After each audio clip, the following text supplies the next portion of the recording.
I know it's fucked up, but I tell you the truth. You know, everything's funny. Everything's funny till it happens to you. 3 months, a mere 3 months after that terrible attack that Chris Rock endured, I was on stage at the Hollywood Bowl, and a lunatic jumped out of the crowd and attacked me. Now, I gotta tell you, if it happens to you, you don't even know what the fuck is happening. It was like slow motion. I just looked over. I don't know this nigga. And I just looked and said, oh my God, I'm being attacked.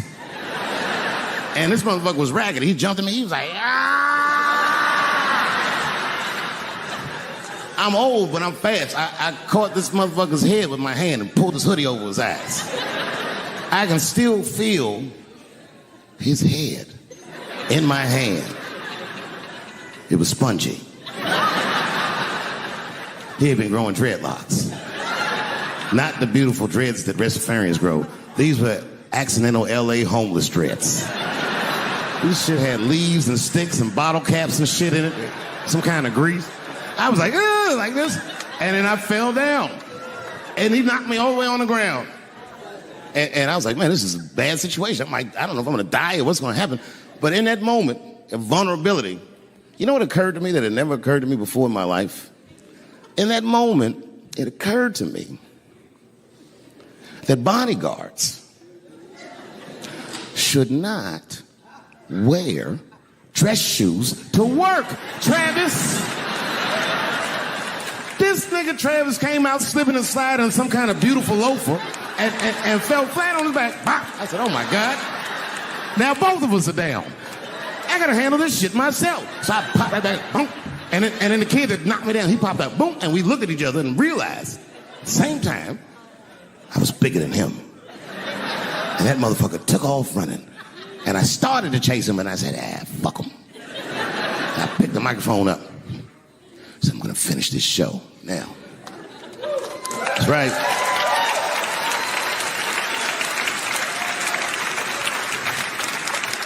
For 3 months before that, I'd been making fun of Chris Rock. And people would ask me all the time. They'd say, Dave, what would you do if you were Chris Rock and Will Smith slapped you in the face? And to this day, the answer is the same. Well, I don't know what I would have done. I've never been in a situation that extreme. But I do know now what Will Smith would not have done. And that is enjoy the rest of his evening. Man, listen. We gave that kid a good while. We was whooping his ass. Not we. I mean, I was on stage trying to think of a joke to tell, but they was beating this nigga up right behind me. Everybody could see it. Everybody could see it. And I'm sitting up there trying to think of what to say. And I'm tongue-tied. Me, of all people, can't think of anything to say. Look at my karma. Just that moment. Of all the people in the world, Chris Rock walks from backstage, walks up to me in front of 20,000 people, grabs the mic out of my hands and looks at the crowd and goes, was that Will Smith? Man, motherfuckers fell out of their chairs laughing. I was standing there looking stupid. I was fucking furious because I'm thinking in my mind, nigga, this is my attack. You got attacked 3 months ago. Now you have jokes. So I snatched the mic back from Chris and tried to get one off, but my shit did not go good at all. I didn't know what to say. I was just like, it was a trans man. And the crowd was like, boo. It's LA, we like trans people, boo.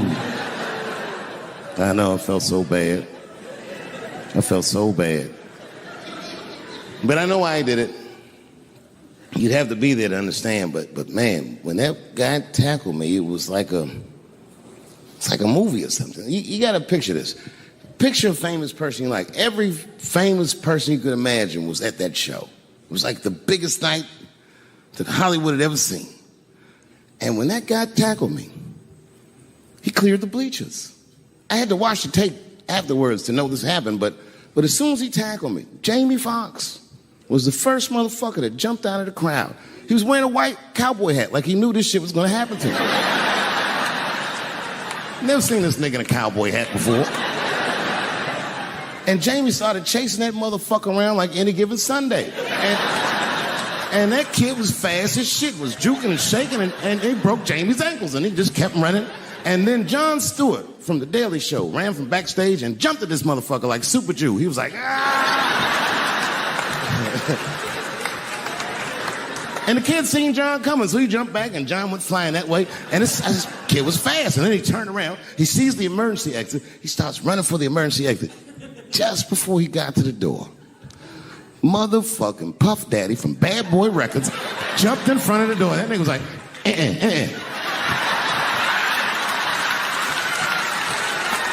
Boy, Puffy got that motherfucker. And then every celebrity just ran out because every celebrity saw themselves in me, and they just started beating the fuck out of that kid. And I know Chris was backstage looking like, nobody helped me.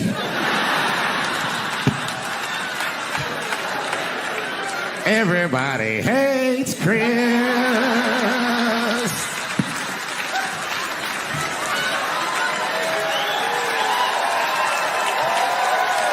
Thank you.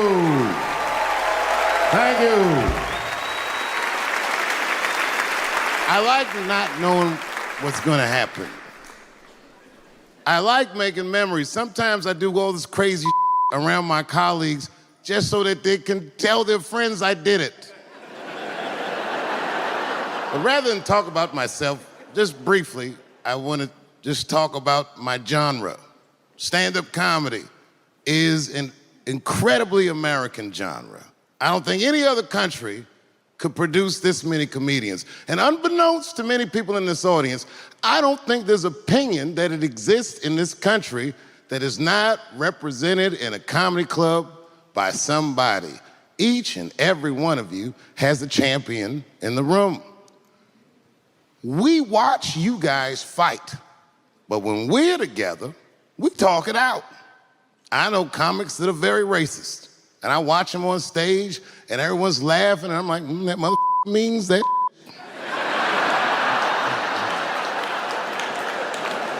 Don't get mad at them, don't hate them. We go upstairs and have a beer, and sometimes I even appreciate the artistry that they paint their racist opinions with. Man, it's not that serious. The First Amendment is first for a reason.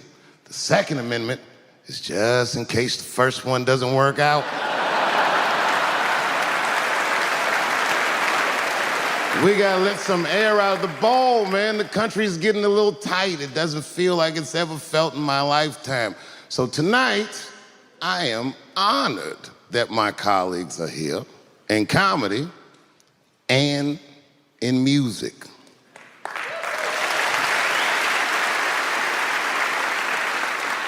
And I want everyone in America right now to look at me. Look at me smoking indoors. I didn't ask anybody, I just did it. What are they gonna do? Kick me out before I get the prize? No, nigga, this is called leverage.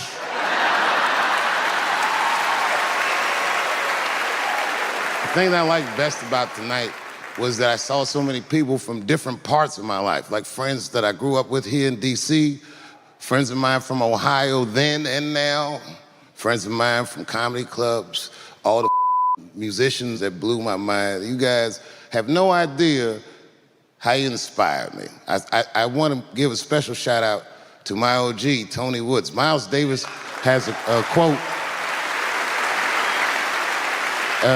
It's one of my favorite. Miles Davis said so much cool shit, but one of the things he said I always loved, he said, it took me years to learn how to play like myself. You know, he would watch other musicians and he would try to play like Dizzy or Bird, or all the guys who were great. Tony Woods was my Dizzy and Bird if I was a Miles. I was trying to play like you. You were the first person I ever saw do it absolutely right. You were fearless and you told the truth. There's something so true about this genre, when done correctly, that I will fight anybody that gets a true practitioner of this art form's way, because I know you're wrong. This is the truth, and you are obstructing it. I'm not talking about the content, I'm talking about the art form. Do you understand? Do we have an agreement? And what I really wanted to say tonight, and I'm glad I get the platform to do it, I'm gay. I am gay, and I can't wait to see what this does for my career, being gay like this. So many special shout-outs. One of the main architects of the comeback of the century, my brother and my mentor, the mighty Stan Lathan. I never dreamed that I would be able to work with someone as great as you. These last 5 specials, straight fire. I wouldn't want to do another special with anybody else but you. So eat your mother vegetables and live as long as you can, because we doing a few more of these bitches. Neil Brennan, your speech made me cry because it reminded me of all those hard days of work and all that money I never got for it. The other real special shout out I gotta make, because none of this would have been possible on any level without this person, is my mother. Mom. My mother. Mom. You have no idea what I put this woman through. If you had just given birth to me, that would have been more than enough. But the fact that you raised me and raised me well, we had a real oral tradition in our house. I knew the word griot when I was a little boy. A griot was a person in Africa who was charged with keeping the stories of the village. Everyone would tell a griot the stories, and they would remember them all so that they could tell future generations. And when they got old, they'd tell them to someone else. And they say in Africa, when a griot dies, it's like a library was burnt down. And my mother used to tell me, before I ever thought about doing comedy, she said, you should be a griot. And she'd fill me with every story of black life. You know, she's educated in African-American studies, and she would let me understand the context that I was being raised in, that I'm being raised in a hostile environment that I have to tame. By the time I was 14 years old, I was in nightclubs, mastering an adult world. It was terrifying. The crack epidemic was going on, and my mother would hear gunshots outside and be scared to death. Maybe it's my son. But early in my career, if you remember, Mom, you used to sit in the club with me.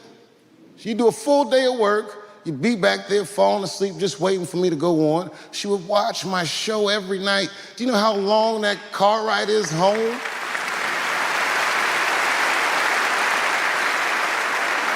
How many of you have ever heard your mother say, jokes were a little too much tonight, son?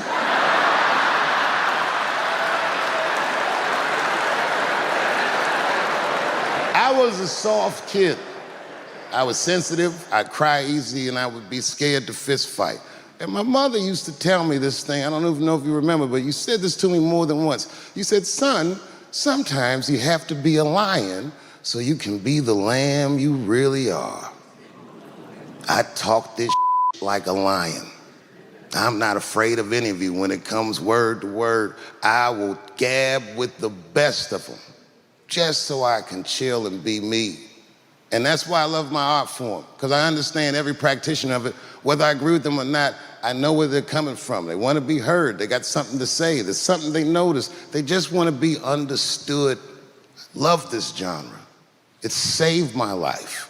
So tonight, Mom, I would like to honor you in a very special way that I cannot do on my own.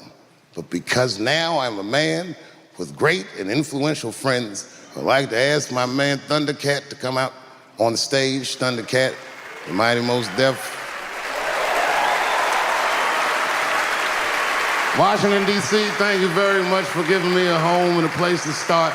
Today is officially Dave Chappelle Day in Washington, D.C. The mayor declared it last night.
Before I did Killing Them Softly, when I was 22, HBO gave me the biggest opportunity of my life at that time. They gave me a half-hour special, but this shit was not like a special, you know what I mean? It was generic. It didn't even have a title. It was just Dave Chappelle. And I shot it in San Francisco at a place called Broadway Studios, which is on the second floor of a building. And beneath Broadway Studios is a nightclub. And the special was only supposed to be 30 minutes. And I got ready, I practiced, I did all the shit I was supposed to do. And the night that I taped, 20 minutes into my 30-minute set, I'll never forget this, music started blasting from the nightclub underneath. You could hear it real loud, and it fucked my whole show up, and I was devastated. I was a young man. I really believed in what I was doing, and I thought that my dream had been killed. So when I got off stage, I ran down the steps to the alley behind Broadway Studios and where the control trucks are parked, and I kicked that motherfucking door open, and I started yelling at all the producers. I was nobody in show business, just a guy that believed in myself. I said, man, you fucked everything up. That fucking music, what the fuck were you thinking? And there was a guy who was a big-time producer, I ain't saying no names, and he stood up, and he said, hey, kid, sit the fuck down. He said, we didn't ruin anything. He said, we made a deal with that nightclub to not play music, and they didn't honor the deal. And I said, who didn't honor the deal? And he pointed to a guy. I'll never forget it. It was an old white man sitting in the Ford Taurus by himself. And he said, that guy right there. And I didn't waste no time or ask no questions. I went to that Ford Taurus, and I beat on that window, and I said, open the door, motherfucker, I want to talk to you. And that old man looked at me for 1 second and wisely drove the fuck off. And left me in the alley cussing at anybody who would listen. And 2 minutes later, literally 120 seconds later, couldn't have been any more than that, the doors of the kitchen in the alley of that nightclub underneath Broadway Studios flung open. And that old man was standing there, that same old man with reinforcements. He had 2 big goons with him, and he looked at me, and he was calm as a cucumber. He said, you, come here. I want to talk to you. I didn't know anything about the streets at this age. But I found out later in my life that these men were Russian mobsters. And I don't know what you guys know about the Russian mob, but these are the niggas that killed Denzel in Training Day.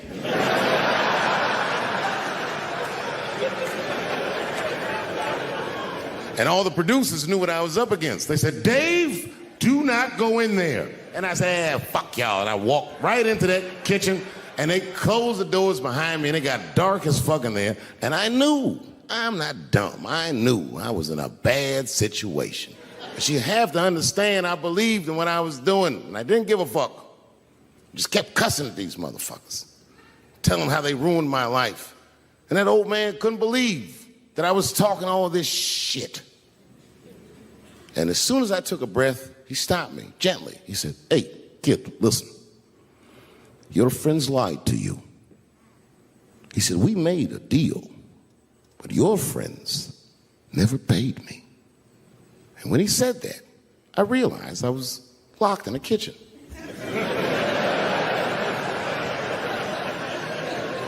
I realized he was telling the truth, which would make me wrong. And the very moment that I realized I was wrong, for the first time, I was afraid. You see, it's a funny thing if you believe you're absolutely right. You can get drunk off the feeling of how right you are. That's why gay people are so mean.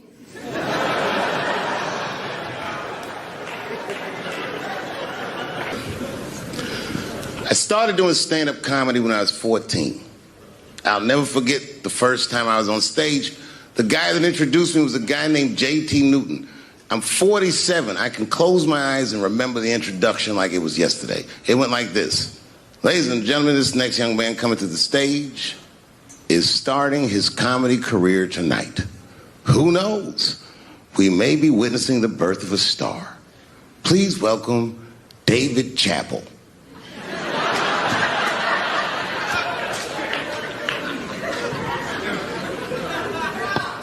From the first time that I ever held a microphone, I was sure this was it. I knew I was home. I knew I had found my thing. And my God, man, I was a child. I got good. Matter of fact, I was good from the moment I started. And I'm not saying this to be a braggart. I'm telling you the truth. These old niggas was in awe of me. How is this little boy so poised? They used to say. I was. I mean, I got better, but it started out good. About a year into it, when I was 15 years old, I had written a joke during the AIDS epidemic about having a Goodyear condom. Something, I don't even remember the joke. Something about an industrial strength condom by Goodyear. I just remember all the comedians really liked that joke. And there was an older comedian. And he came to me one night after the show, after he saw the joke, and he said, listen, I got an audition at another comedy club, and I was wondering, do you mind if I do that joke? I just want to borrow it. Now, I'm a kid. I don't know any better. I'm like, borrow it? Well, I guess, sure, if it'll help your career. I let him do the joke. And then weeks later, I was waiting to go on at a comedy club, and he went on before me, and he did the joke. And after the show, I pulled him aside, and I said, hey, man, I don't mind you borrowing my jokes, but you got to give them back. He said, oh, I forgot to ask you. He goes, let me buy that joke from you for $50. And I said, man, I'd do it, but I'm just starting out. I need all the material I can get. The idea being that the more material I can accumulate, the faster I'll be able to make money for my work. I said, I can't do it. I want my joke back. I'll never forget this. Remember, I was a 15-year-old child. This guy was a grown-ass man. He stood up over me so I could see how big he was. And he said to me, really? I can just take it. And he did. I got scared because I was a child. But I never forgot that. I never forgot that. I was 15 years old. I'm 47 now. I think about this guy all the time. When I look at my own kids and I see how young and innocent they are, I can't believe someone did that to me. And I don't think about it every day because that was the worst thing that happened to me. I think about it every day because that was the first time that someone ever did that to me. But in my career, it has happened many, many times since, where someone would intimidate me or scare me and take something that I believe was mine. I'll tell you another story. Now I'm 18 years old. I'm living in New York City, and I just finished my first road tour, which was a very difficult tour. I'll spare you the details. Now I'm back in New York, but my rent is paid, thank God. And I have $60 to my name, and a woman that I had met in Pittsburgh, a bad Dominican bitch,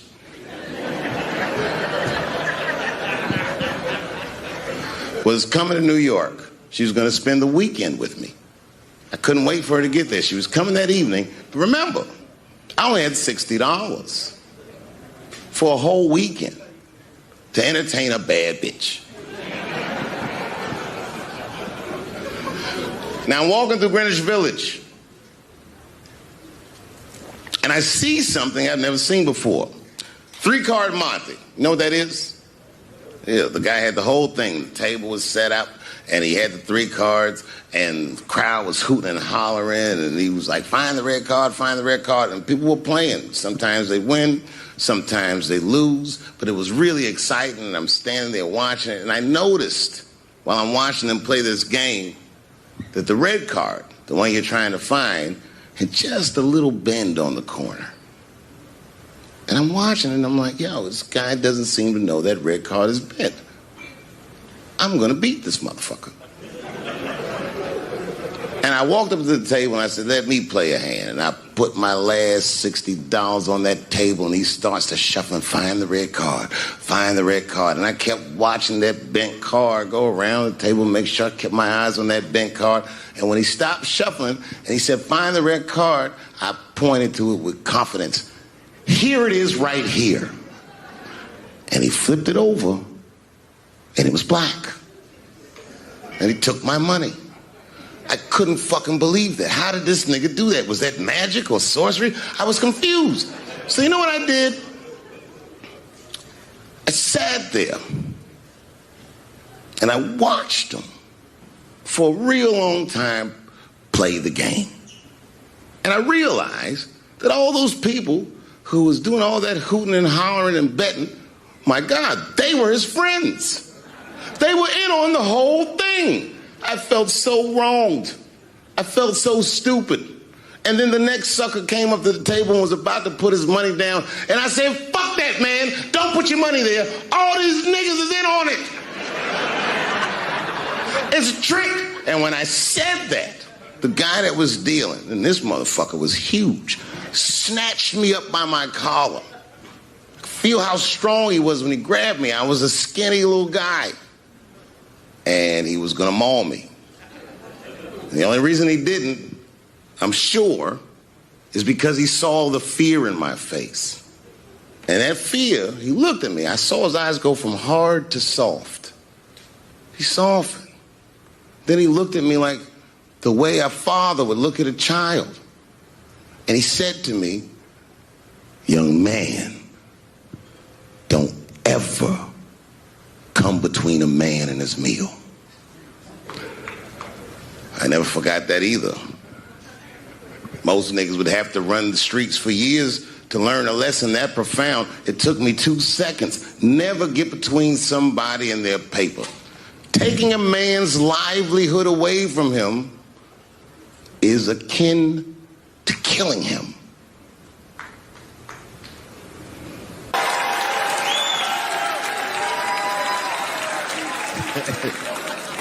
Look, it was way more intense than what you guys might have read. I don't know what you read, but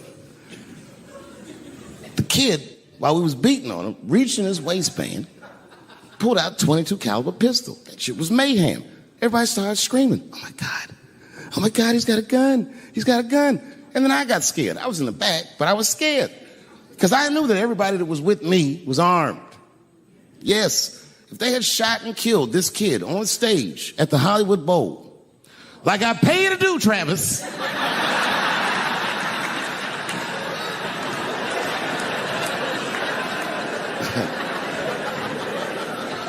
But Travis G'd up. Travis wrestled the gun out of the kid's hand, and then he took it like this and tried to chamber the round, and he couldn't. So he pulled the trigger, and it wasn't a gun. A knife blade popped out of the front. I guess this kid was going to stab me. Some scary shit. So the next night, even though I didn't have a show, I said, I got to get right back on stage. And I went and did a show. And someone in the audience screamed out, Dave, what happened with the attack?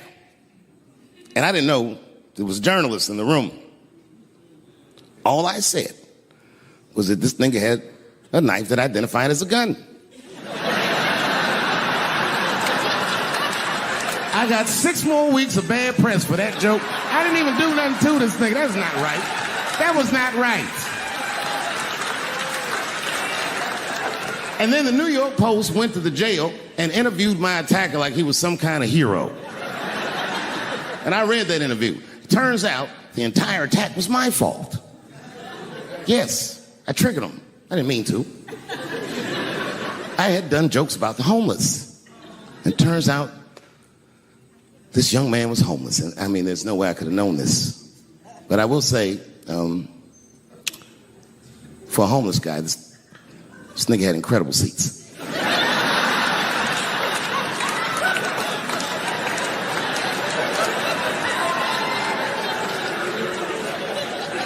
Oh, and they said I triggered him because I had done LBGTQ jokes, and it turns out this fella was a bee.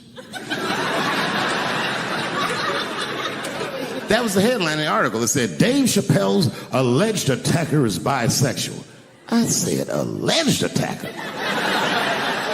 This motherfucker definitely attacked me. I'll show you the tape. He's allegedly bisexual. I'm gonna need to see him suck somebody's dick before I believe the rest of this article.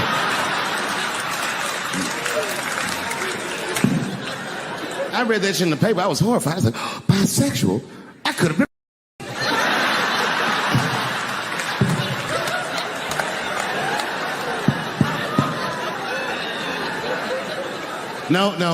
No, you know what, though?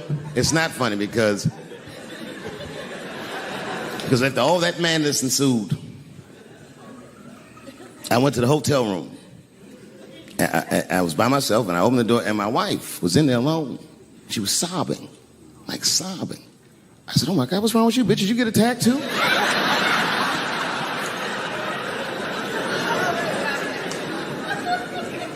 And she's crying. She said, oh my God, David.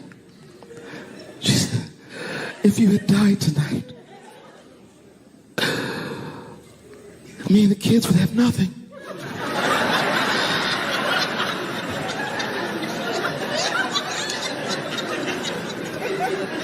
Then I knew it was serious. So I sat down on the bed next to her. And I reached in my pocket, I pulled some keys out that she had never seen before. She said, oh, what are those keys?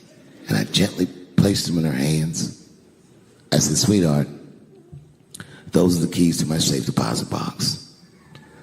God forbid anything ever happen to me. But if it does, don't even worry about it. You and the kids have everything you need in that box. I've already taken care of it. And she was looking at them keys, and I could see her mind realize what we were actually talking about. And then she just started crying harder. And to be honest with you, that made me cry a little bit too. And we hugged each other real tight.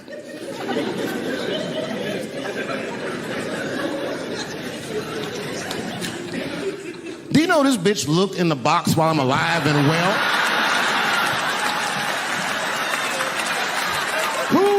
That. Oh my God. And then she was mad at me. She said, God damn it, David, I opened that box. I said, you did?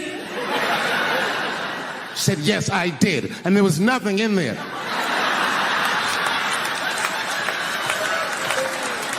I said, nothing? Oh. She said, nothing except your stupid joke book. I said, whoosh. I said, well, sweetie, look.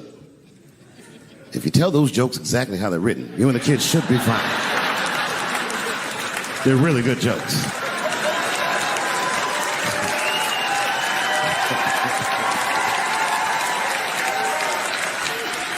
She's like, good jokes? What is this shit? Come join me in my watery grave. No, you gotta roll your throat. Join me in my watery grave.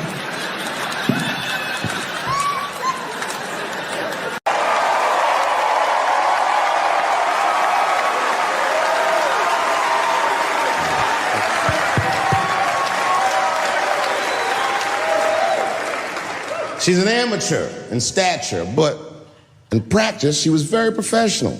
She showed up early, which is something I appreciate because I like people to be on time.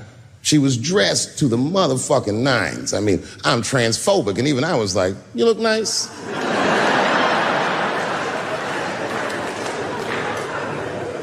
Went up on the stage with all the swag of a professional comedian, grabbed that mic and walked right down the middle and looked at the crowd like a gangster.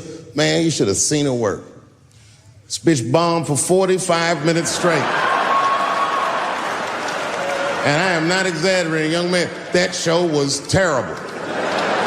Stunk. Stunk. And then she brings me on, and you know, I was like a glass of water after a handful of salt. The crowd was happy to see me. I was killing it. But here's what impressed me. Any other comedian I've ever seen, if they had bombed as bad as she did, would have snuck out of the back of the theater and went home and cried or something. And she didn't do that. Not only did she not leave, she found a seat right up in front. You know, when a new comedian watches an experienced comedian in comedy, we call this taking class. And this bitch took my whole class. She sat up there and was laughing as hard as she always laughs, as if nothing bad had even happened to her. And I saw her show. Something bad happened to her.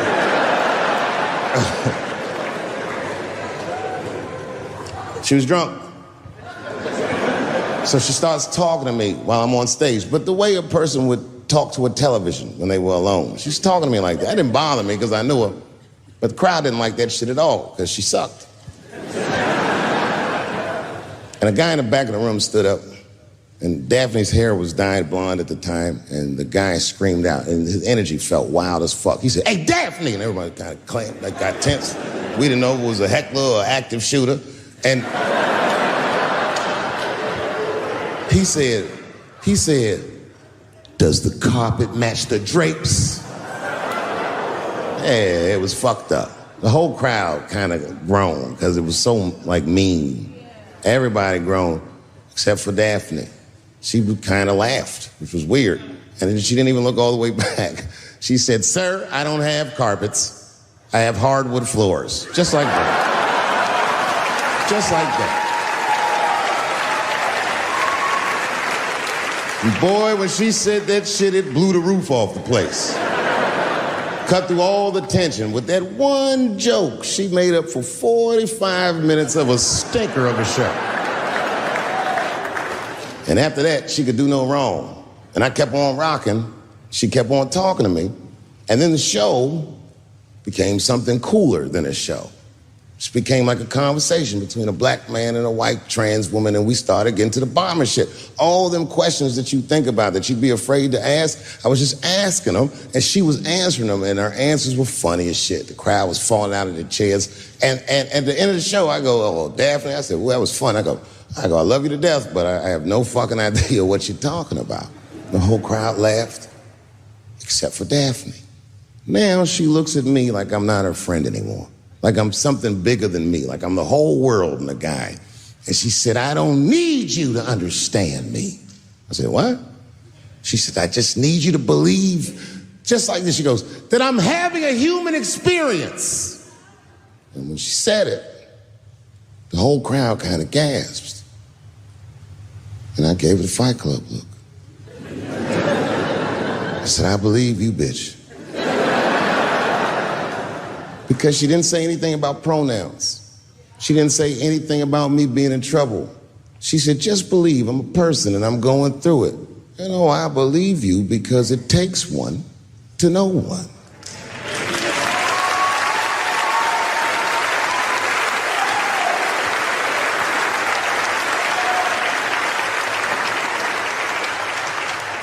And then I told the crowd good night, and they start going crazy. And before the applause gets to its crescendo, I say, "And don't forget my opening act, Daphne."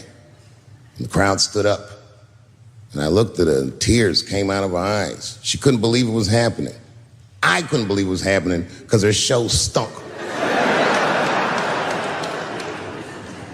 And it was a great night. I remember the late, great Paul Mooney was there. A bunch of fly-ass comedy niggas was there. And we all went backstage and was just drinking and talking shit and laughing, and Daphne stole the room. She had everyone cracking up, spinning the yarn, telling us all these crazy stories about shit she be into. We all laughing real hard, and then she's telling us, and everyone's laughing. I'm looking around, I'm like, "Oh my God, she is funny." I pulled her aside and I said, "You're hilarious. I didn't know that when you were on stage." I said, "You're doing some things wrong, but I can help you." I said, "Anytime I'm in San Francisco, why don't you open the show for me, and I'll just try to give you some pointers, see if you can't work this thing out." And she said, "Are you serious?" I was like, "Yeah." And she grabbed me real tight, hugged me, squeezed me, and I pushed her all violently because I'm transphobic. I said, "Boundaries, bitch."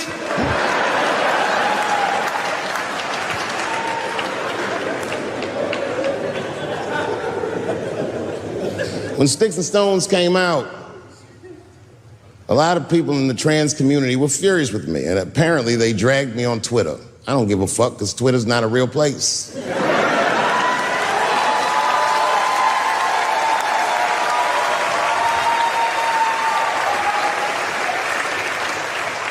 And the hardest thing for a person to do is go against their tribe if they disagree with their tribe. But Daphne did that for me. She wrote a tweet that was very beautiful, and what she said was, it was almost exactly what she said. She said, "Punching down on someone requires you to think less of them. And I know him, and he doesn't. He doesn't punch up, he doesn't punch down, he punches lines, and he's a master at his craft. That's what she said.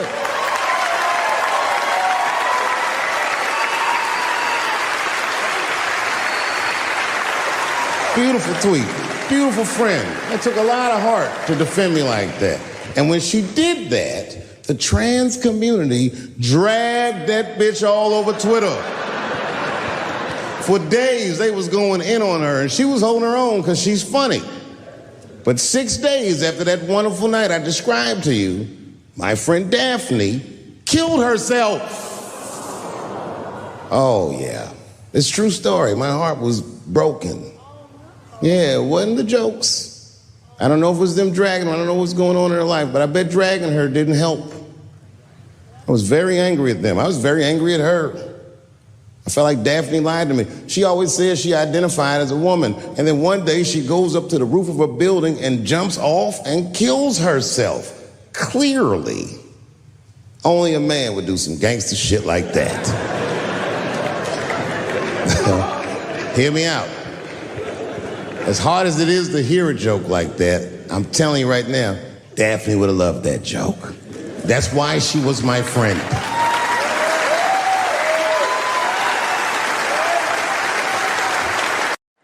Well, I have some very bad news for the people in the front rows.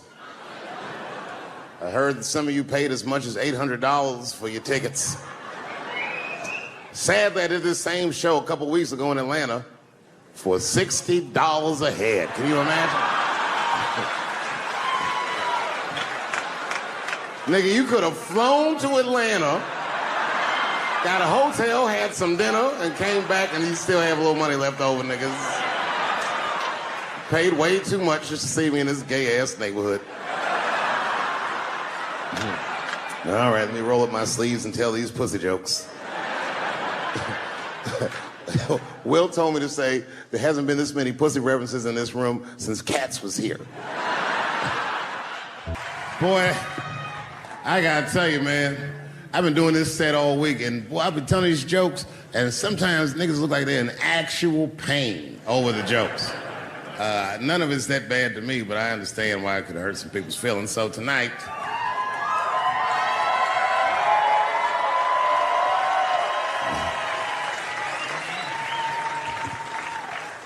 I'm gonna give you an opportunity that I rarely give anybody. I'm gonna let you say whatever it is you need to say to my face, or ask me whatever it is you wanna know. But there are no dumb questions allowed. If you ask a stupid question, you'll be asked to leave. Nah, I'm just kidding. Go ahead. Everyone relax. Come on. Oh, yes, sir, in the front. 2 questions. How often do you write? And can I have a cigarette? All right. First, you may have a cigarette, but remember, this is not jail, motherfucker. This lady right here. I have a question. Do you remember this scene? Oh, I do remember that. Ma'am, I'm gonna have to ask you to leave. That's a terrible question. This gentleman in the front with the salmon-colored shirt on. I was wondering if you had any advice for young comedians that you generally give, and... Are you thinking of doing comedy? I've never done it before, but watching you has made me want to try it.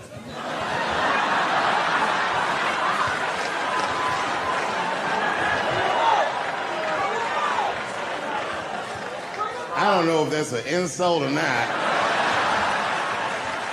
It's a compliment. It's. I mean, niggas don't say I've never done brain surgery, but it looked a lot easier than I thought. I'm teasing.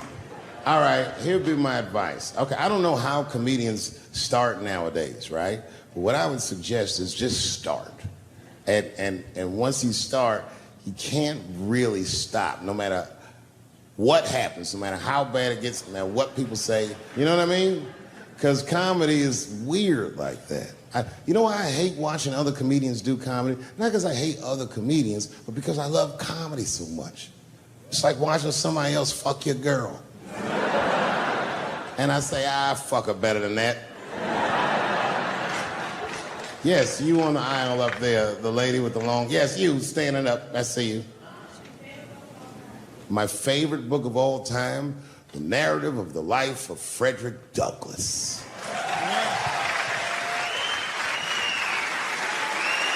That guy with the baseball hat. Marry, fuck, kill, Michelle, Rihanna, Oprah. Wait, who's Michelle? Oh, Obama. Well, sir, you're putting me in quite the pickle. I can't say I'll fuck Michelle Obama. That's insane. Well, I guess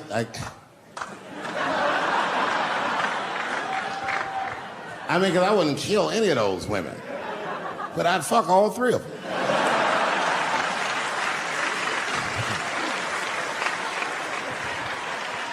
The gentleman in the blue Oxford standing up. Tell us the story with Charlie Murphy.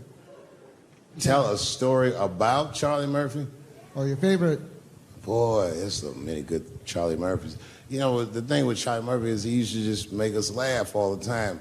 And I used to ask him about all the old Hollywood shit I was curious about. Like when they used to accuse Michael Jackson, I remember asking once, I go, Charlie, do you think Michael Jackson actually did those things? And he said, let me ask you a question, Dave. He said, say it is illegal to fuck women.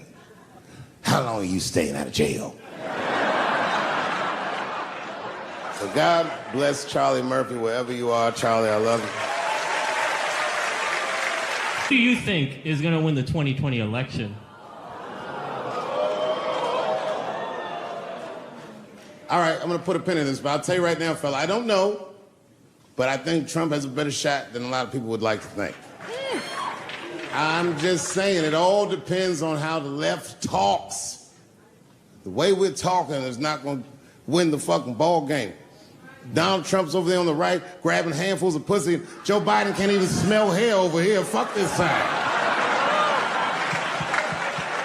All right, man, go ahead. Thank you so much for this show. And How old are you? 25. 25? Yeah. Boy, don't let R. Kelly see you. He's gonna pee on you by accident. Oh, my bad. I thought she was 15. Yuck.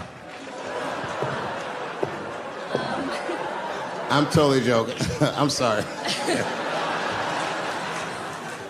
My question is there anything you've learned from another comedian that you feel like will stay with you for life?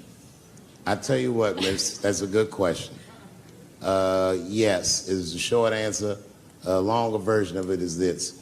I was raised by comedians. I started doing stand-up when I was 14. The other day, I went to a comedian's funeral, and I realized as we was putting this motherfucker in the ground that these people are at least as influential to me as my family. I rock with these niggas till the wheel falls off. We fight and we fuss and we are jealous of each other and we get mad at each other, but my life wouldn't have been what it was without each and every one of them, and I consider them my family. That's the answer.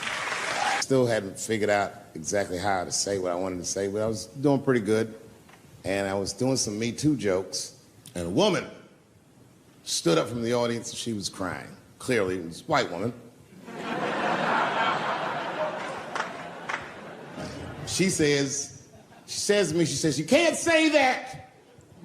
It's 200-seat room, it's a very small room. I'm like, what the fuck are you, like, miss, are you okay? What are you doing? She says, you can't say that. I said, yes, I can. It's my show. I'll say whatever the fuck I want. I was like, ooh, like this. And then she gets up from the table and she starts making a big, like, show, just pushing through the aisles and all this stuff. And there's like a curtain right before the front door. And she gets to the curtain and she's crying. It's fucking crazy. She says, I'm sorry I was raped. It's a fucking comedy club. It's like loud farting getting out of an elevator. Nothing funny can happen in here. Now I'm trapped in a room with this woman's fucking stink.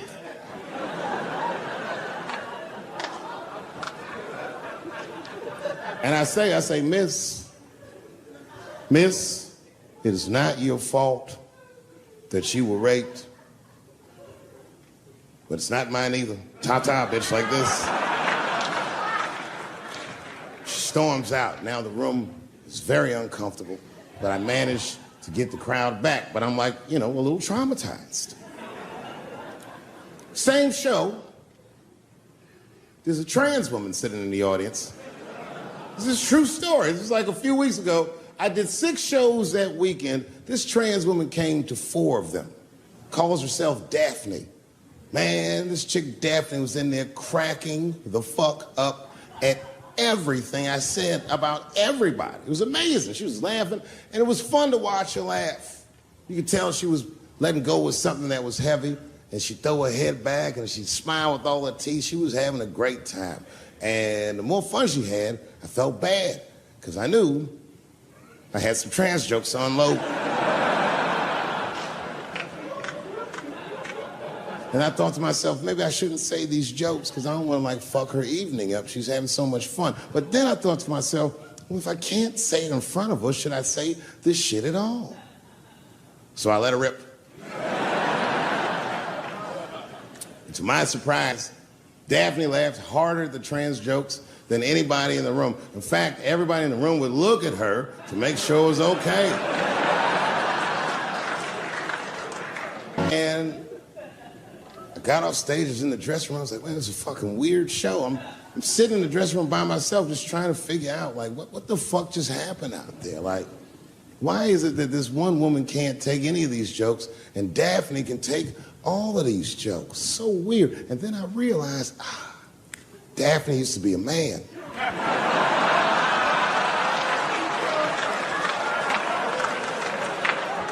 So now I go out of the dressing room and like you can see like all the staff was there like cleaning the club up, the audience had gone, and sitting at the bar by herself was Daphne.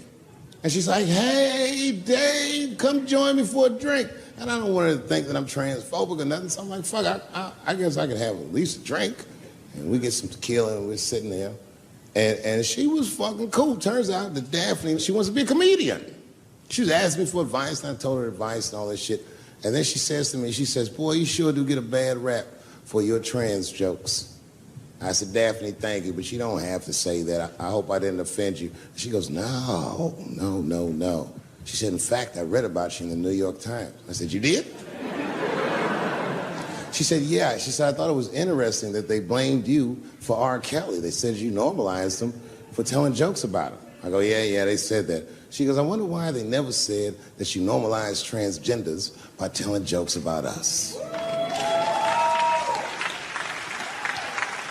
And I'd never thought about that. It never occurred to me. And we started making out. And then, like,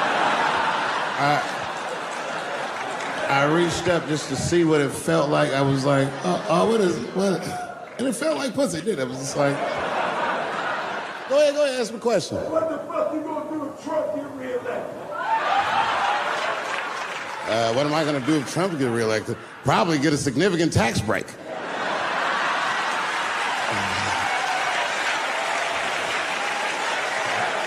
Hey, you wanna know why I don't even talk about Trump in my show? Because that motherfucker is not the hokey pokey. He is not what it's all about. There's millions of people that put him in power, and the ideas that he puts forth are not his own. He's singing poor white people's greatest hits. So why the fuck would I worry about him and not the other millions? I really know who I'm gonna vote for next time if things keep going the way it's going is that gay dude. No, Mike Pence. It's a safe place where I could tell some jokes. And I find out that this comedian I know, Chris Tucker, who's in all those Rush Hour movies, I find out that Chris is in San Francisco too, at some charity event. So I call him, I'm like, yo, I just saw you at some charity event. I said, I'm doing a show at the Punchline, why don't you come by the club after your event? He's like, cool, Dave, I thought you was dead, nigga, I'll come by.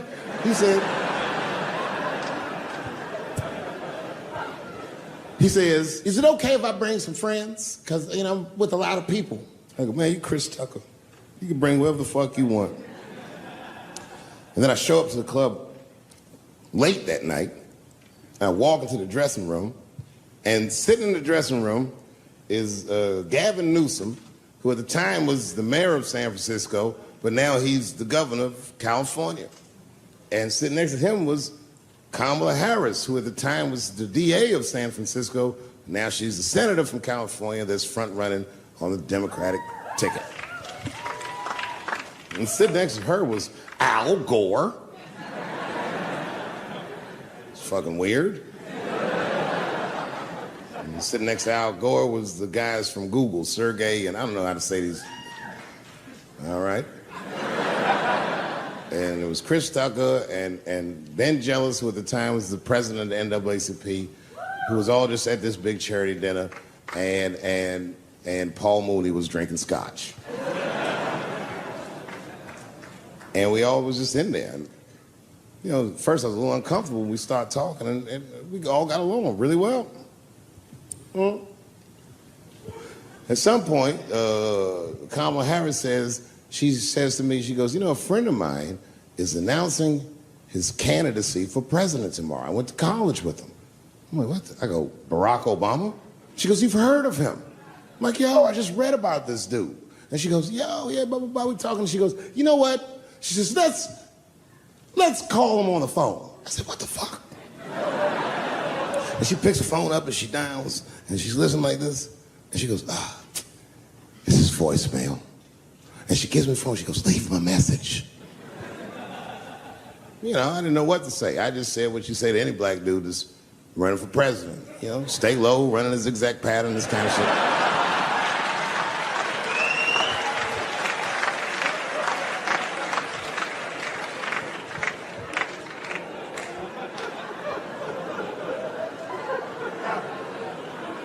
And then the last thing I say is, you know what? I said, sir, I really do believe you can do this. Like, man, I'm wishing you luck. Now, next day I wake up and go for coffee at a place called the Embarcadero. It's like an eatery by the sea in San Francisco. And I'm walking to the coffee shop and there's a police line and I can't cross the tape. But then I figure, fuck it, I'm Dave Chappelle, so I go into the thing like this. And the police yoke me. These motherfuckers like tackle me immediately. And I see over the police's shoulder Gavin Newsom. I couldn't remember his name, but I remember the night before I had kept teasing him and saying he looked like Christian Bale, the guy from the Batman movies. So I see him and I can't remember the name, so I'm just like, Batman, help!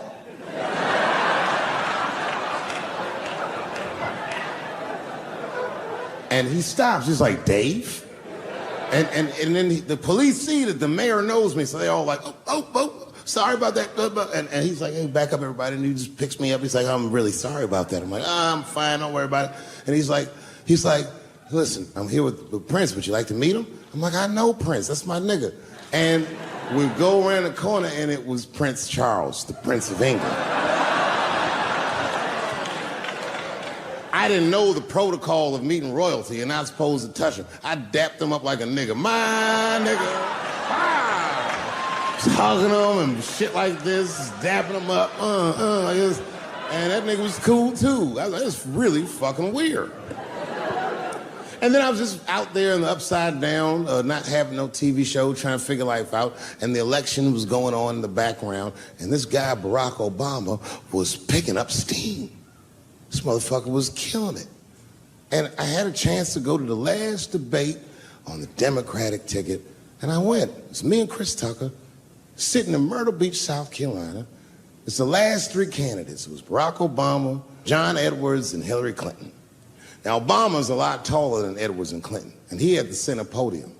And at one point, they're all on stage, and they start fussing, and Obama goes, look, none of us are perfect, like this. And his hands was like this, and there was light shining behind his head, and the other two candidates was looking up at the nigga, and I was sitting in the audience like, this nigga looks like Jesus.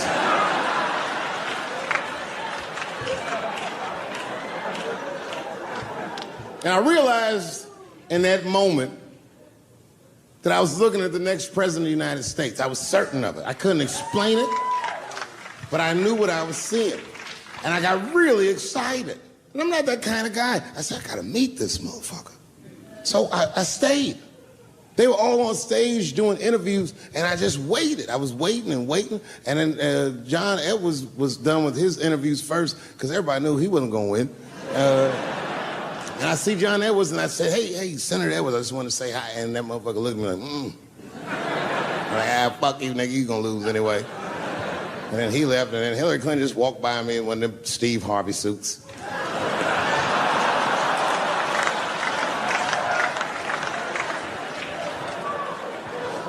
But Obama was taking forever.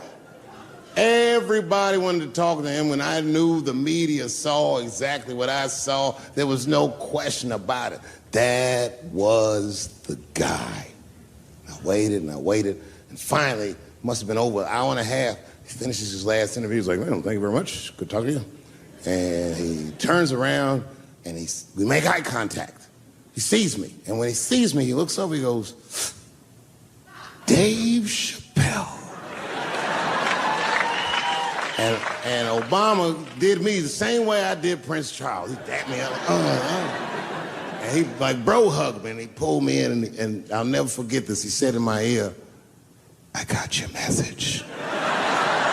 Thank you very much, New York City. You know what I said? That's all I said. First of all, I'll tell you right now what I said, and I will tell you that this was not a joke. It's a true story, and I just happened to tell it. All right, what happened was I went to a gallery party, all right? I don't know who in here has ever been rich before, but these are very nice parties. You know, wine and cheese and ball of conversation. And there was a few eccentric types, one of which was a very wealthy man that happened to be wearing a dress. I don't know what you call him, man. This is a tranny or drag queen, perhaps. Whatever it was definitely a man. And this man was definitely on drugs. I don't know what kind of drugs he's on, but I knew he had too much. He didn't look good. It's like this. He's like, he looked sick. And all his friends were standing around him, concerned, trying to revive him. I don't know whether it looked like some kind of gay CPR. There was fanning and shit.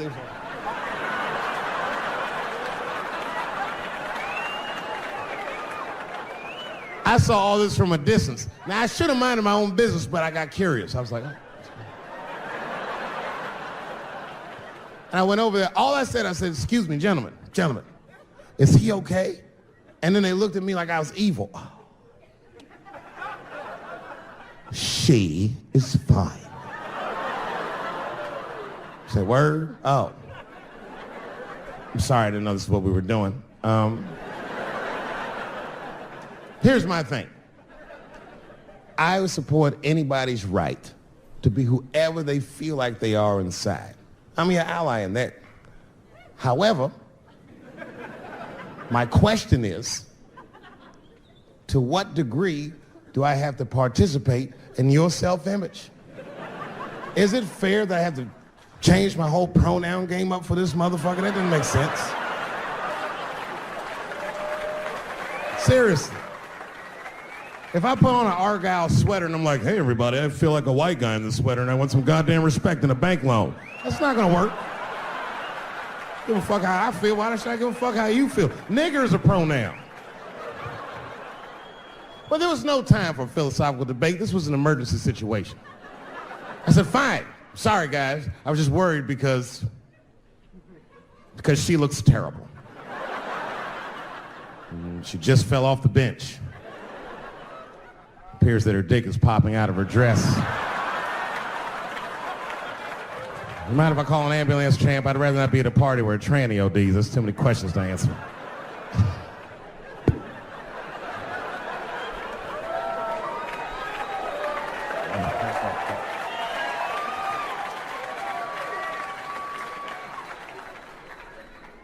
Okay, I've been through this before. I had a friend from high school. Now, in high school, this guy was a thug, right? He was a fucking dope boy. He did it all. He's a wild dude. People used to be very scared of him. And then after high school, word on the street was he'd come out the closet.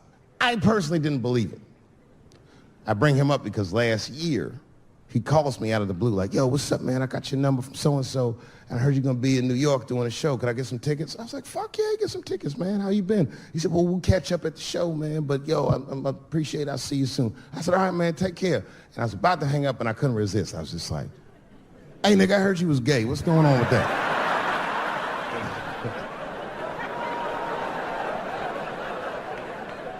And I wish I didn't ask, because he sounded like he was dying to talk about that shit. And he had a long story about it. And it's not that I didn't care, but I was, I don't like talking on the phone. I was watching TV at the same time. So I just wasn't really paying attention like I should. But I was trying to sound supportive, but I didn't really know what to say. So I was just like mumbling shit throughout this conversation. I was just be like, nigga, you gay, man. You just gay. Like,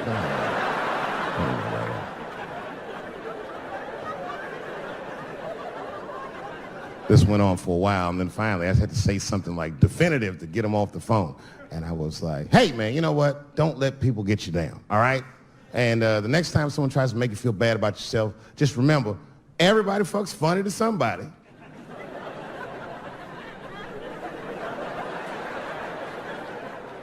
He didn't like that shit. He's like, what the fuck does that mean? I said, huh?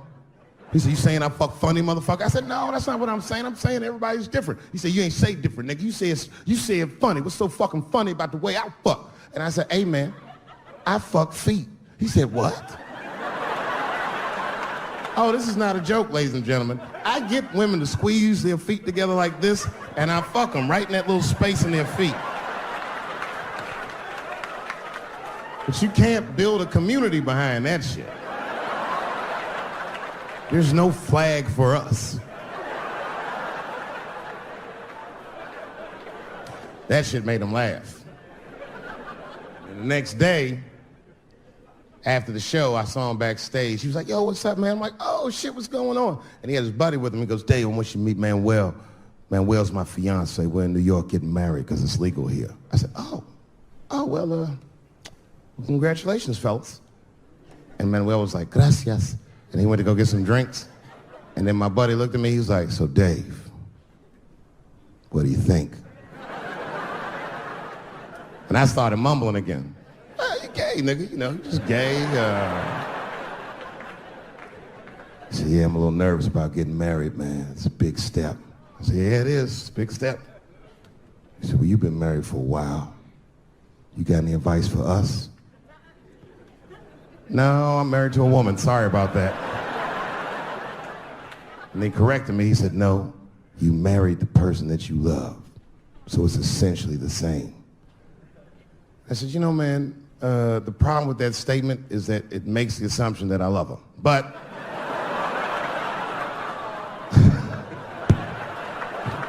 you guys lighten the fuck up. Of course I love my wife. She laughs at this shit. As a matter of fact, she eats and spends this shit. You know what I told him? I told him, I said, you know what you should do, man? First of all, you shouldn't do it.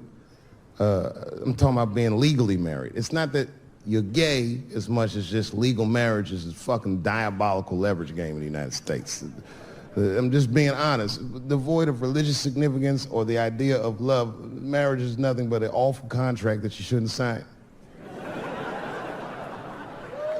I'm just being real. Because you start out loving each other, and then like 2 years later, you're just building a case against one another for a hypothetical court date that may or may not ever happen. You throw being gay on top of that, that shit is explosive. Like I said, Ray Rice shit. Okay, right after Ray Rice went through all that shit, I was at a party and I met this kid, Michael Sams. You know Michael Sams? Very nice guy. He's the first openly gay NFL player. And Mike's a very nice guy, very brave guy. But when I met him, I couldn't help but thinking, now what's gonna happen when Michael Sams beats his wife up in the elevator? Is that domestic violence or is that just two niggas working shit out in the elevator? You know what I mean?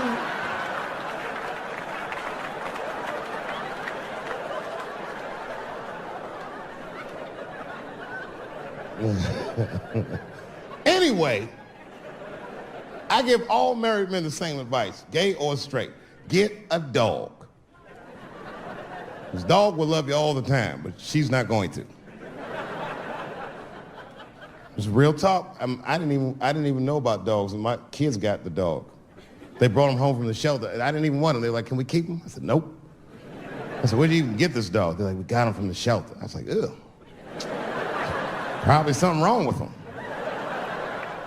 Can't keep him. And then my kids started crying and screaming like the dog had gambling debts. Please, Dad, if you don't let us keep him, they're gonna kill him. I was like, oh. All right, you can keep him. And this dog was a menace. I hated his guts. Then one night I'd smoked a bunch of weed, and I was eating a sandwich, and Baba came over. Baba's a dog. He came over and was staring at me. This will make you very uncomfortable if you're just looking at you usually.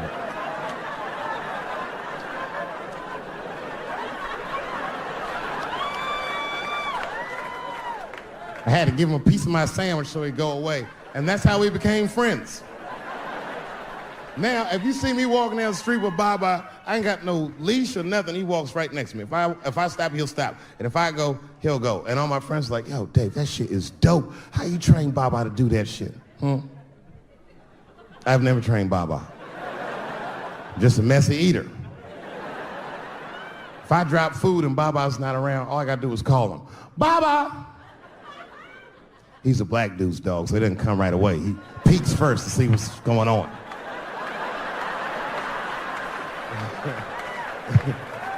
I gotta tap my foot so he can see the food. Over here, little buddy. And he's like, thanks, Dave. He'll come get it and run off.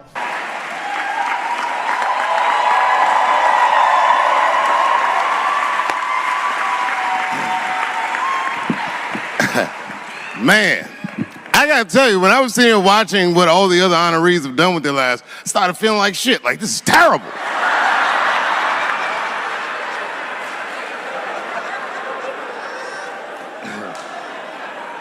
And then Bobo brought me up and started out good with that Ali picture, and then it just... Whew.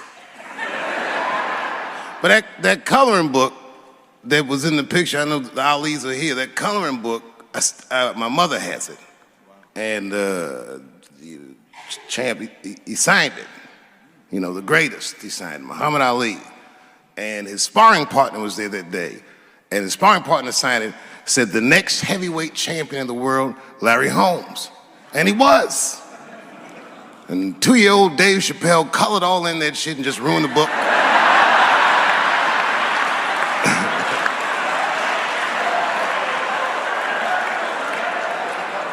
But I remember part of the book that I remember real vividly, because I asked my mother about it when I was a kid. There's a part where there's a picture of Ali throwing his Olympic gold medal into the Ohio River. That's why it's so weird for me being here. You know, both my parents were very brilliant. My dad went to Brown in 1955. That's right. He told me at the time he was one of 3 black students. He said one of the guys got accused of a rape that he probably didn't commit. And the other guy killed himself, and Dad said, and I left. And see, that's what makes us Chappelle's great. We know when to quit.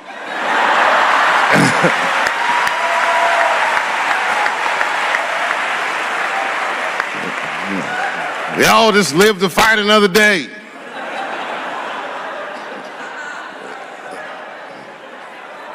I gotta say, I'm very honored to be here, and I'm very honored to be here with the other honorees. Really, I'm like very humbled by you all, the work that you do, and you all make me want to be better.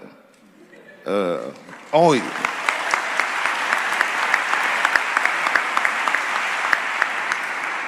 And you know, I was gonna stop doing stand-up for a while because 4 comedy specials in a year is like, that's a lot, you know.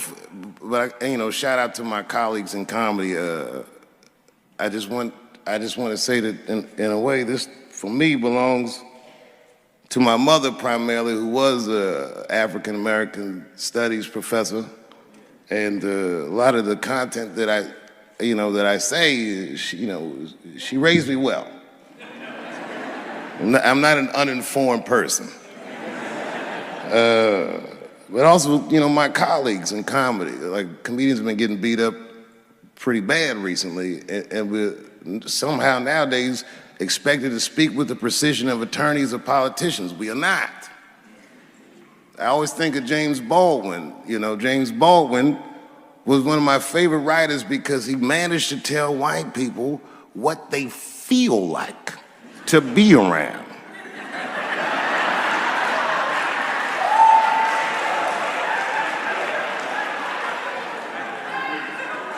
So I ain't gonna hang up my gloves yet. I think I got one more special in me. So to quote Baldwin, God gave Noah the rainbow sign. It's no more water, it's the fire next time. Thank you very much.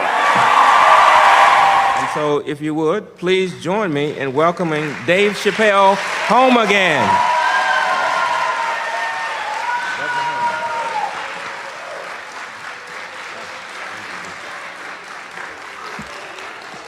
Oh, thank you. You know, I speak for a living, and I'm a little nervous today. I wanted to say thank you, Mr. President, and thank you, Bishop Green, and thank everyone at Allen University for hosting me today, because it feels special, right? When I think of this great-grandfather that I've heard about in my life, but never actually touched his legacy. So it's like the product of his loins coming to meet the product of his work. And it's an important day for me personally. And I know a lot of you guys are students, and I just want to tell you I'm the first person in my family to not go to college.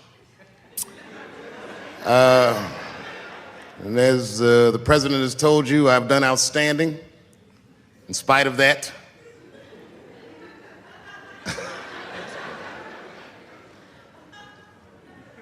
But one thing I did want to say, and one thing today just made me think about, for all the things that I've done, I'm most renowned for what I didn't do.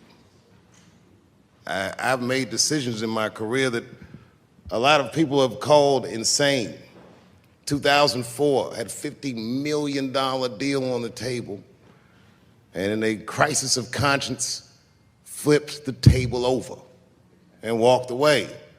Went to South Africa. Everyone said I was running away from the money. That is not true. In fact, I still want that money.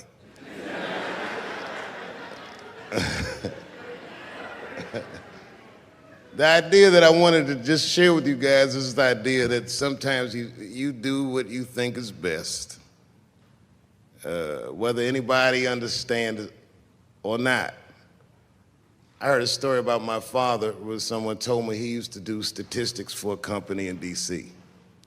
The company he did statistics for started doing business with the South African government, so he quit his job. It's caused a lot of problems between him and his wife. It's hard for a man when he can't provide for his family the way he wants to, and he suffered through it. And a generation later, when I had my crisis of conscience, I was able to go to a free South Africa and get away from the heat. This idea that what you do in your lifetime informs the generations that comes after you is something I keep thinking about, something that is so much bigger than just ourselves. And today I'm standing in front of you guys, and I know you guys are like, oh, I know you're bored. But I see family of mine in the front row some who I've never met, and I just realize how all of us are connected. That my great-grandfather built something more substantial than buildings. He built a community, and he built, more importantly than a community, he built a way. You know, so I'm very grateful. Very grateful. Hello, police. I just saw him saying, you know what I mean? He's standing over like, so this is what black people talk about.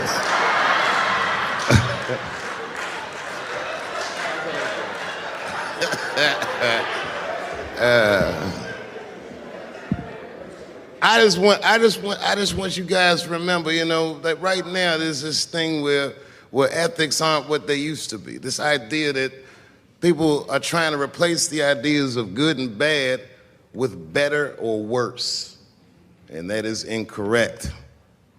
You gotta keep your ethics intact because good and bad is a compass that helps you find the way. And a person that only does what's better or worse is the easiest type of person to control. They are a mouse in a maze that just finds the cheese. But the one who knows about good and bad will realize that he's in a maze. So, that being said, I just hope that all of you guys transcend whatever you see as your obstacles, and that you live outstanding lives, and that you stay connected to your communities because you have so much power there, and that you grow your communities and you diversify your communities, and that you don't let anybody tell you you can't or to be afraid. It's okay to be afraid because you can't be brave or courageous without fear. The idea of being courageous is that even though you're scared, you just do the right thing anyway. So in 2004, I walked away from $50 million, and in November, I made a deal for $60 million. So,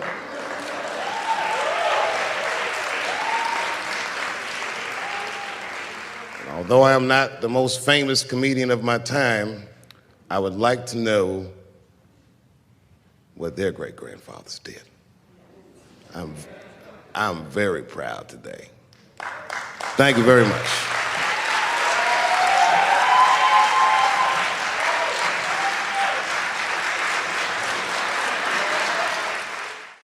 Boy, this comes as a complete surprise.